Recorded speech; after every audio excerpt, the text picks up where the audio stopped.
खबर झांसी से है, जहां समाजवादी पार्टी के राष्ट्रीय अध्यक्ष तथा उत्तर प्रदेश के पूर्व मुख्यमंत्री अखिलेश यादव का बड़ा बयान सामने आया है। इस बयान में अखिलेश यादव ने केंद्र तथा उत्तर प्रदेश की भारतीय जनता पार्टी की सरकार पर करारे प्रहार किए हैं। इसके अलावा उन्होंने पुलिस तथा अधिकारियों पर भी सरकार के दबाव में समाजवादियों का उत्पीड़न किए जाने का आरोप लगाया है। समाजवादी पार्टी के राष्ट्रीय अध्यक्ष तथा उत्तर प्रदेश के पूर्व मुख्यमंत्री अखिलेश यादव ने जिला जेल में बंद पार्टी के पूर्व विधायक दीपनारायण सिंह यादव से मुलाकात करने के बाद बड़ा बयान दिया है। अखिलेश ने स्पष्ट कहा है कि सरकार के इशारे पर पूर्व विधायक को जेल के अंदर जो सुविधाएं मिलनी चाहिए थी, वह सुविधाएं नहीं मिल रही हैं। यह सरकार चुन चुनकर न केवल समाजवादी पार्टी के लोगों को निशाना बना रही है, बल्कि उन लोगों को निशाना भी बना रही है जो सरकार के लिए चुनौती बन रहे हैं। अखिलेश यादव ने भारतीय जनता पार्टी की केंद्र तथा उत्तर प्रदेश की सरकार पर एक के बाद एक करारे प्रहार किए।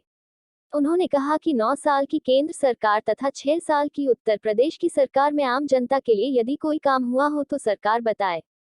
इन्वेस्टर्स मीट के नाम पर बड़े बड़े दावे किए जा रहे हैं। सच्चाई यह है कि सरकार के पास कोई औद्योगिक नीति है ही नहीं। स्थिति यह आ गई है कि सरकार अपने मंत्रियों को पूरी दुनिया में इन्वेस्टर्स लाने के लिए भेजने पर मजबूर है। इसमें भी सबसे बड़ा झोल यह है कि जो भी मंत्री विदेशों में जा रहे हैं और एमओयू कर रहे हैं, वह सदन के पटल पर भी कोई भी बात नहीं रख रहे, जबकि सरकार के हर कदम की जानकारी सारे विपक्षी राजनीतिक दलों तथा जनता को होनी चाहिए, क्योंकि जनता के पैसे से ही मंत्री विदेशों की यात्रा कर रहे हैं। उन्होंने कहा कि भारतीय जनता पार्टी के लोगों के पास कोई विजन नहीं है। उनके पास एक ही विजन है कि जो भी उनके सामने चुनौती बन रहा है, उन पर फर्जी मुकदमे लादकर जेल में भेज दो। उन्होंने कहा कि समाजवादी पार्टी का आंदोलन जल्द जनता देखेगी।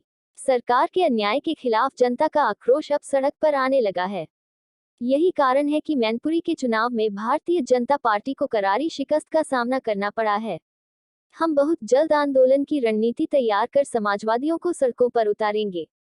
निकाय चुनाव को लेकर अखिलेश यादव ने कहा कि समाजवादी पार्टी पूरी ताकत के साथ निकाय चुनाव को लड़ेगी। उन्होंने कहा कि आज की स्थिति यह है कि जहां जहां भारतीय जनता पार्टी के मेयर हैं, वहां वहां डेंगू तथा गंदगी है। अखिलेश ने यह भी कहा कि समय आने पर जनता भारतीय जनता पार्टी को करारा जवाब देगी। पंचायत चुनाव के दौरान दिए गए सूद समेत वापस करने के बयान को लेकर जब अखिलेश यादव से सवाल किया गया कि क्या समाजवादी पार्टी की सरकार बनने पर भाजपा के लोगों के साथ भी यही व्यवहार होगा, तो उन्होंने कहा कि यह लोकतांत्रिक भाषा नहीं है। उन्होंने कहा कि सच्चाई यह है कि भारतीय जनता पार्टी हमें यह सिखा रही है कि आने वाले समय में हमें क्या करना है। एक के बाद एक मुकदमे को लेकर उन्होंने कहा कि भारतीय जनता पार्टी समाजवादियों का स्वागत कर रही है। अखिलेश यहां भी नहीं रुके। उन्होंने स्पष्ट कहा कि समाजवादी सरकार ने आम जनता के हित के लिए जो भी काम किए थे, भारतीय जनता पार्टी की सरकार में उनका सत्यानाश कर दिया गया है। नौजवानों को बेरोजगार कर दिया है। अग्निपथ योजना के नाम पर नौजवानों के साथ खिलवाड़ किया जा रहा है। आज सीमाएं सुरक्षित नहीं है। चीन हमारे देश में घुसता जा रहा है और हम चीन को अपना बाजार दे रहे हैं। बुंदेलखंड एक्सप्रेसवे तथा डिफेंस कॉरिडोर के नाम पर सरकार सिर्फ लोगों को सपने दिखाने का काम कर रही है। उन्होंने कहा कि भारतीय जनता पार्टी के लोग सिर्फ फर्जी मुकदमे लादना और जनता के हक की लड़ाई लड़ने वालों को जेल भेजना जानते हैं। समय आने पर इसका करारा जवाब दिया जाएगा। उत्तर प्रदेश में सबसे ज्यादा पुलिस कस्टडी में हुई मौतें इसका प्रत्यक्ष प्रमाण है। अखिलेश ने यह भी कहा कि वह राहुल गांधी की भारत यात्रा का स्वागत करते हैं, क्योंकि उनकी भावना है कि पूरा भारत आपस में जुड़े और एक हो। केवल समाजवादी पार्टी के लोगों को निशाना बनाने के सवाल पर अखिलेश ने कहा कि भारतीय जनता पार्टी भी जानती है कि यदि उन्हें सीट से कोई उतार सकता है तो वह समाजवादी पार्टी है, इसलिए समाजवादी पार्टी के लोगों को निशाना बनाया जा रहा है। अपने निर्धारित समय से लगभग 1.5 घंटे की देरी से झांसी पहुंचे अखिलेश हवाई पट्टी पर उतरने के बाद सीधे जिला कारागार पहुंचे, जहां उन्होंने जेल में बंद पूर्व विधायक दीपनारायण सिंह यादव से करीब 20 मिनट मुलाकात की। इस मुलाकात के दौरान दोनों में क्या बातचीत हुई, इस बात का खुलासा करने से अखिलेश ने स्पष्ट इनकार कर दिया। इस बीच उन्होंने इतना जरूर कहा कि जिस तरह से दीपनारायण सिंह यादव को जेल भेजा गया है, वह कहीं से भी न्याय की श्रेणी में नहीं आता। सूचना मिलने के बाद हमने पुलिस के छोटे से लेकर जब बड़े अधिकारी तक से बात की तो सभी ने एक ही बात कही कि उन पर दबाव है। जाहिर है कि सरकार के इशारे पर फर्जी मुकदमे लादकर पूर्व विधायक दीपनारायण सिंह यादव के खिलाफ कार्रवाई कर उन्हें जेल भेजा गया है। हमें न्यायालय पर पूरा भरोसा है। अखिलेश यादव के साथ पूर्व विधायक दीपनारायण सिंह यादव के पुत्र दीपांकर यादव, पूर्व सांसद डॉक्टर चंद्रपाल सिंह यादव, कालपी विधायक विनोद चतुर्वेदी, पूर्व विधायक सतीश जतारिया, पूर्व विधान परिषद सदस्य श्याम सुंदर सिंह आदि मौजूद रहे। अखिलेश के जेल में बंद दीपक यादव से मिलने को देखते हुए जेल परिसर तथा उसके बाहर भारी पुलिस बल तैनात किया गया था। जिला कारागार को चारों तरफ से लगभग पुलिस छावनी में तब्दील कर दिया गया था। अखिलेश के आने के पहले उनके समर्थकों की भारी भीड़ सड़क के किनारे इकट्ठा हो गई थी, जिसे पुलिस ने कई बार खदेड़ा। हालांकि अखिलेश के आने के कुछ समय पहले से ही भीड़ ने अखिलेश यादव जिंदाबाद और समाजवादी पार्टी जिंदाबाद के नारे लगाना शुरू कर दिए। जेल से निकलने के बाद अखिलेश ने सड़क किनारे खड़े अपने समर्थकों का अभिवादन किया। इसके बाद पूर्व मुख्यमंत्री झांसी विधानसभा से चुनाव लड़े पार्टी के प्रत्याशी सीताराम कुशवाहा के आवास पर गए और वहां से महानगर अध्यक्ष तनवीर आलम के आवास पर पहुंचे। देर शाम अखिलेश यादव ने सर्किट हाउस में पार्टी पदाधिकारियों से मुलाकात की। इसके अलावा व्यापारियों से बातचीत कर उनकी समस्याओं को जाना। बताते चले कि अखिलेश यादव आज रात झांसी सर्किट हाउस में ही रुकेंगे। मंगलवार का उनका कार्यक्रम फिलहाल तय नहीं हो सका है। झांसी से दीपक चंदेल की रिपोर्ट। और हमारा बाजार भी चीन के हवाले, सीमा पर चीन आगे घुसता चला जा रहा है और बाजार उनके हवाले कर दिया। इनके पास कोई रास्ता नहीं है, केवल प्रोपेगेंडा प्रचार करना और विपक्षी पार्टियों पे झूठे मुकदमे लगाना, एजेंसियों को खुली छूट दे देना कि जाओ और परेशान करो जाके विपक्षी नेताओं को, विपक्षी कारोबारियों को।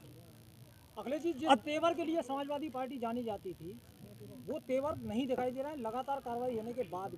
कहां अभी आपने मैनपुरी की हार देखी। भारतीय जनता पार्टी अभी तक हार से उभर नहीं पाई है। समाजवादी पार्टी जो सड़कों पे जो तेवर दिखाती थी, मैंने आपसे कहा कि समाजवादी पार्टी अभी मैनपुरी के चुनाव में जो भारतीय जनता पार्टी की हार हुई है वो उभर नहीं पाए भारतीय जनता पार्टी के लोग, और इसीलिए आप देख रहे होंगे कि चुनाव अभी नहीं करा पा रहे हैं। मेयर किसके हैं? सबसे ज्यादा बीजेपी के। सबसे ज्यादा गंदगी कहाँ? जहां मेयर बीजेपी के। सबसे ज्यादा कूड़ा कहाँ? बीजेपी के जहां मेयर हैं। सबसे ज्यादा डेंगू कहाँ है? जहां बीजेपी के मेयर हैं। तो जहां समाजवादी पार्टी को संघर्ष करना है, समय आएगा, आप समाजवादी पार्टी का फैसला और संघर्ष देखिएगा।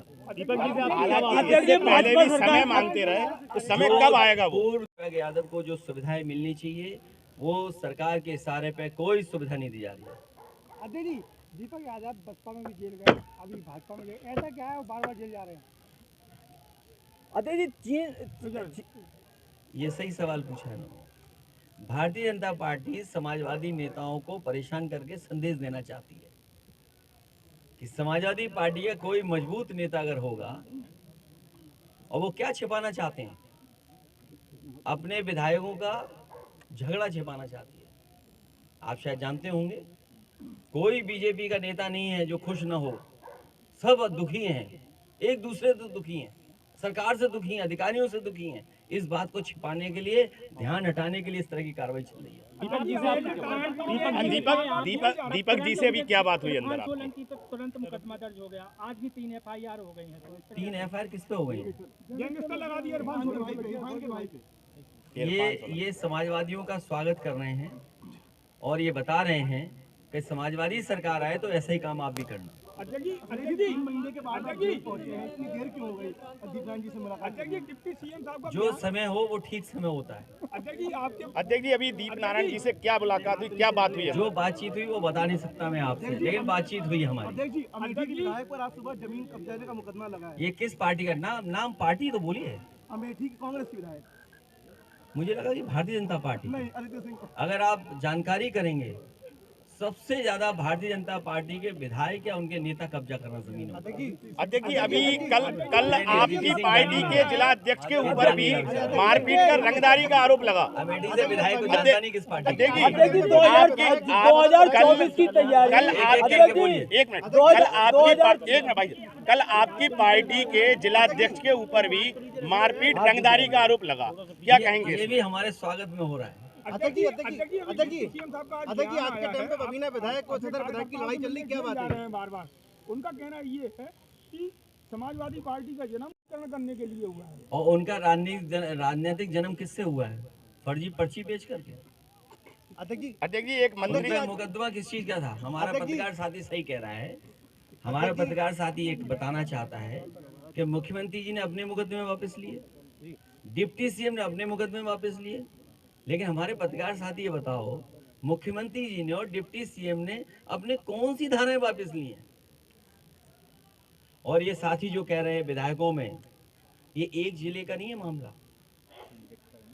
विधायक बीजेपी के लोगों पर, और झगड़ा वो याद होगा आपको, जूतों वाला झगड़ा जी। हाँ यार, कितने जूते मारे थे एक दूसरे में? जूतमपाई होगी क्या? पता नहीं क्या हो जाए बीजेपी के साथ। ये इसीलिए मैं कहना चाहता हूँ, ये सच है कि अपनी नाकामी छिपाने के लिए। आप बताइए झांसी में क्या किया? सैनिक स्कूल किसने बनाया? समाजवादी सरकार में बना। क्या बजट ये दे पा रहे हैं? मेडिकल कॉलेज का जो 500 बेड सुपर स्पेशलिटी का वार्ड बने वो समाजवादी सरकार में क्या बजट ये दे पा रहे हैं? एम्बुलेंस की क्या दुर्दशा है? आपकी 100 नंबर 200 बार क्या दुर्दशा कर दी? पैरामेडिकल का क्या बजट दे पा रहे हैं? और झांसी और आसपास के नौजवान बताएं, क्या बेरोजगारी है कि नहीं है? क्योंकि इनके पास किसी समस्या का समाधान नहीं है, इसलिए जानबूझ करके पॉलिटिकल पार्टियों को उलझा के रखना। अध्यक्ष जी राजनीतिक गलियारों में इस तरीके की चर्चा है कि भाजपा के कई विधायक आपके संपर्क में है, वो 2024 के बाद उत्तर प्रदेश में कुछ उलट हो सकता है। मेरे पत्रकार साथी, अगर आप ये कह रहे हो, तभी देखा ना आपने, ये जो लोकतंत्र की दुहाई देते हैं, सदन कितनी देर चलाया इन्होंने? 3 दिन के लिए सत्र बुलाया गया, 2 दिन सत्र चला, 6 घंटे में पूरा सब काम करके भाग गए।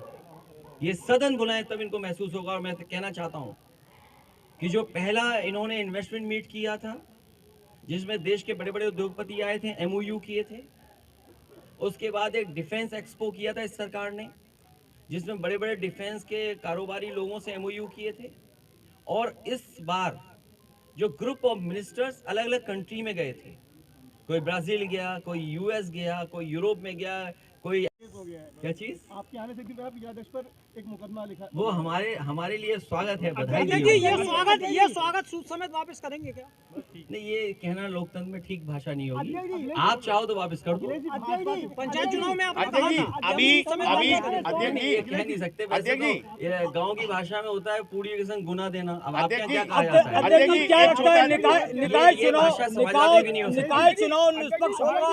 अध्यक्ष जी क्या लगता है? बता रहा हूँ, जो ये भाषा समाजवादियों की नहीं हो सकती, लेकिन कहावत ये भी है कि पूड़ी के संग गुना वापस करना, यही है कहावत के नहीं? क्या कहावत है? ये ठीक है, लेकिन ये समाजवादियों का व्यवहार ऐसा नहीं है। अध्यक्ष जी क्या लगता है निकाय चुनाव निष्पक्ष होगा?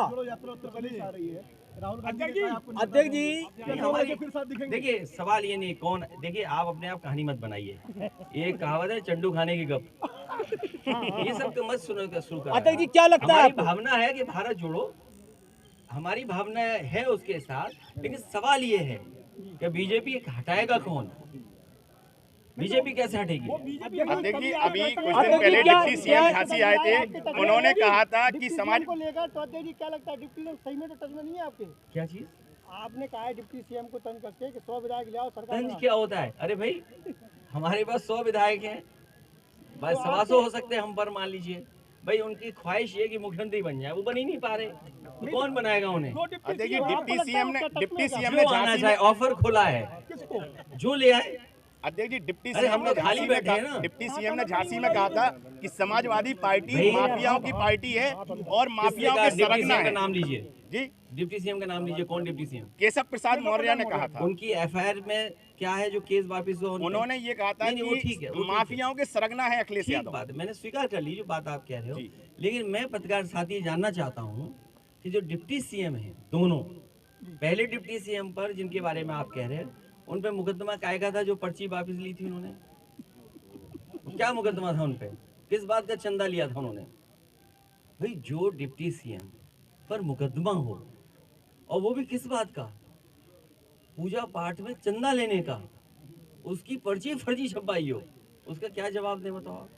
हमसे ये पूछो कि सैनिक स्कूल में बजट क्यों नहीं आया? और फिर जो डिप्टी सीएम है, पहले किस बात के मंत्री थे, किस विभाग के मंत्री थे? उनका प्रमोशन हुआ है, डिमोशन हुआ है? पीडब्ल्यूडी के थे पहले। नहीं, उनका प्रमोशन हुआ कि डिमोशन हुआ, बजट ही नहीं है, ये पता है आपको? वो तो कह रहा है इस बार कुर्सी हमें थोड़ी ऊंची मिली। नहीं, जो विभाग उन्हें मिला सब बजट नहीं है। तो जो डिप्टी सीएम हो उन पर बजट न हो तो वो काम क्या करेंगे बताओ? अध्यक्ष जी, क्या इस बार निकाय चुनाव जो होने जा रहे हैं आपको लगता है निष्पक्ष होंगे? लेकिन अभी दीपक यादव प्रकरण में भाजपा कह रही चाचा को जिम्मेदारी कब मिलेगी? उसमें चंद लोग ही शामिल हुए। और वो छोड़ो, क्या शामिल हो क्या नहीं हुए, बहुत जल्दी पार्टी तय कर करके आंदोलन करेगी। चाचा को जिम्मेदारी कब मिलेगी? भाजपा बार बार कह रही है। बहुत जल्दी। भाजपा को क्या चिंता है? अरे भाई, भाजपा के लिए ऑफर है, 100 आइए 100 ले जाइए, दूसरी पार्टी की चिंता नहीं है। आखिरी बात क्या है, आखिरी बात, एक मिनट, ये सब बातें अपनी जगह है पत्रकार साथियों, लेकिन सबसे जरूरी बात यह है कि जो सरकार फरवरी में अपना प्रचार करेगी इन्वेस्टमेंट का, वो कम से कम अपनी इंडस्ट्रियल पॉलिसी बताएं, और इंडस्ट्रियल पॉलिसी के अंदर क्या इंसेंटिव दे रहे हो जिससे उद्योगपति आपके देश में प्रदेश में आके इन्वेस्टमेंट करें। और फिर जब सब इन्वेस्टमेंट गुजरात चला जाएगा तो बताओ उत्तर प्रदेश को क्या मिलेगा? आप आंकड़े निकलवाइए देश के।